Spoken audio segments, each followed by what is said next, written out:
திமுக தோத்துடுச்சு, சரி. திமுக இனி எந்திரிச்சு வராது, சரி. திமுக தனித்து விட்டாச்சு, சரி. திமுகக்கு இன்னைக்கு வாழ்க்கை இல்லை, சரி. அதனால உனக்கும் உங்க அப்பனுக்கு என்ன பிரச்சனை அப்படின்ற மாதிரி தான் கேட்க தோணுது.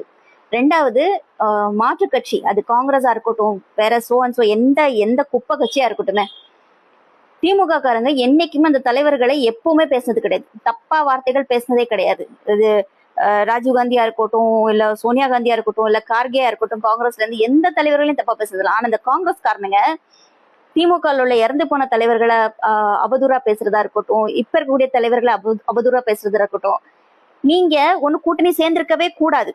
சேர்ந்தா இப்போ விசிகே மாதிரியோ இல்ல ஐஎம்எல் மாதிரியோ சொல்லிட்டு போயிருந்திருக்கலாம், ஜகா வாங்கிக்கலாம், ஒன்னும் பிரச்சனை இல்லை. உங்களுக்கு அந்த பண்பு கூட உங்களுக்கு கிடையாது. ஏன்னா உங்களுக்கு வந்து துரோகம்ன்றது ஒரு பெரிய விஷயமே கிடையாது. நீங்க வந்து இன்னொருத்தவங்க துரோகம் பண்ணுவீங்க, உங்களை வந்து பாஜக துரோகம் பண்ணுவான், அவ்வளவுதான். உங்களுக்கு இன்னொருத்த முதுகுல யாரையும் சவாரி பண்ணணும், அந்த சவாரி பண்றதுக்கு இப்ப இடம் கிடைச்சிருச்சு, அங்க குடுக்கதை வாங்கி தின்னுக்கிட்டு அங்க நன்றியா இருக்கணும், கரெக்ட் தான். அதுக்காக ஏன்ட்டு திமுக காரனே கிடைச்சிட்டு இருக்கீங்க? அங்க வாலாட்டுன்னு அங்க வாலாட்டுங்களேன், அங்க வேலை செய்யுங்களேன்.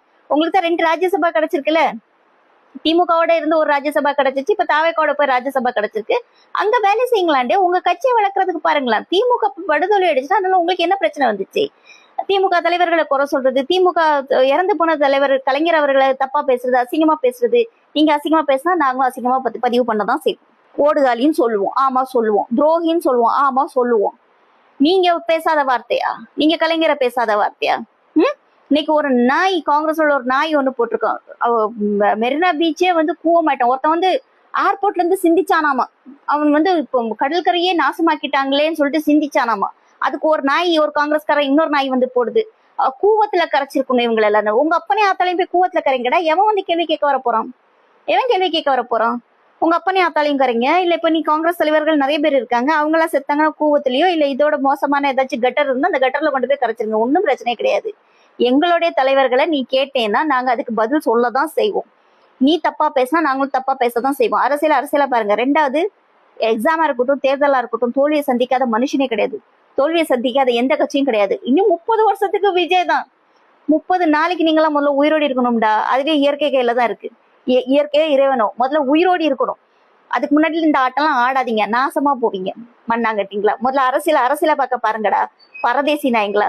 உங்களுக்கு முதல்ல ஒழுங்கா ஸ்டெப்ஸ் எடுக்கவே துப்பு கிடையாது. உங்க தலைவனை நாங்க பப்புன்னு சொல்றோம். ஏன் பப்புன்னு சொல்றோம் தெரியுமா? இதுக்குதான் பப்புன்னு சொல்றோம். ஏன்னா முதல்ல ஒரு தலைவனானவன் தைரியமா தெளிவான ஒரு முடிவு எடுக்கணும். இங்க இருந்துட்டு இருக்கும் போதே அங்க ஓடி போறதுக்கெல்லாம் வந்து முடிவு எடுக்கிறவன் வந்து தலைவன் கிடையாது, ஓடுகாலின்னு தான் சொல்லணும். அப்படித்தான் சொல்லுவோம். உங்களால என்ன பண்ண முடியுமோ பண்ணிக்கோங்க. எங்க தலைவனை நீங்க வந்து தப்பா பேசுனீங்க, இறந்து போன தலைவரை பேசுனீங்க, நாங்க அப்படித்தான் பேசுவோம். நான் அப்படித்தான் பேசுவேன். திமுகக்கும் எனக்கு நடுவுல யாரு வந்தாலும் நிர்வாகம் பொறுப்பல்ல. இது கிட்டத்தட்ட ஒரு 3rd கிரேட் ரவுடி பேசுற வார்த்தை. அப்போ இவங்களுக்கும் திமுகக்கும் நடுவுல வந்தது யாருன்னா கூட்டணிகள் தான் இருந்தாங்க. நாங்க வெளியே இருந்து ஆதரவு தெரிவிக்கிறோம். நேத்திக்கு அவர் அவமானப்படுத்தினது கூட்டணி கட்சி தான் அவமானப்படுத்திருக்காரு. ஐஎம்எல் இருக்கட்டும், விசிகே இருக்கட்டும். நான் காங்கிரஸை பத்தி பேச நான் தயாராவே இல்லை. ஏன்னா காங்கிரஸை வந்து ரொம்ப பெரிய மதிப்பான ஒரு பார்வையில பார்த்தது. நான்லாம் வந்து எனக்குலாம் காங்கிரஸ் எல்லாம் அவ்வளவு பிடிக்கும். ஆனா இந்த எலெக்ஷன்ல அவங்க பண்ண விதத்துல